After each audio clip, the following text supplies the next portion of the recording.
ৰ'ব ভিডিঅ'টো চোৱাৰ আগতে আপোনালোকে কমেণ্ট কৰিবচোন মাংস ভাত খাই কোনে কোনে ভাল পায়। মোৰ পিছে মাংস ভাত বৰ প্ৰিয়। আজি দেওবাৰ বুলি ঘৰলৈ মাংস আনিছিল। তাৰপিছত মই অলপো সময় নষ্ট নকৰি জুইশালতে কেৰাহীটো পাতি দিলোঁ। ইফালে মই পিঁয়াজ আৰু বিলাহীখিনি দি দিছোঁ। লগতে খুন্দি থোৱা আদা নহৰুখিনিও ইয়াত দি দিছোঁ আৰু ঘৰত যি মছলা আছে সকলোখিনি ইয়াত ঢালি দিছোঁ। তাৰপিছত ঢালি দিছোঁ হালধি নিমখ মছলাৰে মেৰিনেট কৰি থোৱা মাংসখিনি। এইখিনি অলপ দেৰি সিজাৰ পিছত দি দিছোঁ আলুখিনি।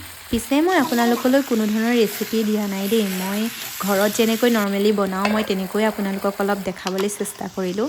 আজিকালিনো মাংস কোনে বনাব নাজানে নহয় জানো। মোবাইলটো খুলিলে আজিকালি সকলো পোৱা যায় নহয়নে। এতিয়া মই মাংসখিনি অলপমান পানী দি অকণমান সিজিবলৈ দিছোঁ। এয়া সিজাৰ পিছত শেষত আকৌ মই গৰম পানীয়ে দিছোঁ। এইফালে ৰেডি হৈ গ'ল আমাৰ লোকেল চিকেন আৰু এইফালে মই ওপৰত ধনিয়াও ছটিয়াই দিছোঁ। আজি আমাৰ চিকেনৰ লগত ভেজ পোলাও আছিলে। আজি দেওবৰীয়া সাঁজ আমি বৰ তৃপ্তিৰে খালোঁ। এয়া মোৰ খানা ৰেডি হৈ গ'ল। ময়ো খাই লওঁ তেতিয়াহ'লে। আজিলৈ আহিছোঁ তেন্তে পুনৰ এটা নতুন ভিডিঅ'ৰ সৈতে আকৌ লগ পাম। বাই।